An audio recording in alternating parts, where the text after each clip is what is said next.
अस्सलाम वालेकुम। वालेकुम सलाम। Need legal advice. मैं 7 साल से अपनी 2 बेटियों का खर्चा उठा रही हूँ। जॉब करके मेरे हस्बैंड आउट ऑफ कंट्री हैं, अच्छा कमाते हैं, लेकिन बच्चों का खर्चा ना देने का इरादा है।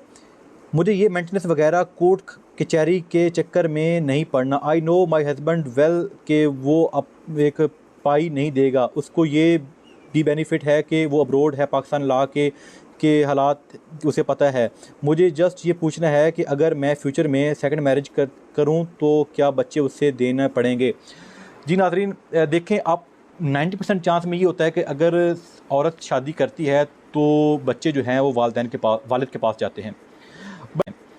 बट इससे पहले जो आपने बात की है कि मुझे पता है कि पाकिस्तान में मेंटेनेंस नहीं मिलेगा और ना वो देगा। देखिए, आप इसका ये सीन है कि आप उसके ख़िलाफ़ डिसोल्यूशन मैरिज करें या आप उससे खुला लें, और खुला लेने के बाद जो है वो आप का जो आईडी कार्ड है, जब एक्स डिग्री हो जाएगा तो आप उसका आईडी कार्ड ब्लॉक करें। जब आईडी कार्ड ब्लॉक होगा तो उसके बाद उसको आपको खर्चा देना पड़ेगा।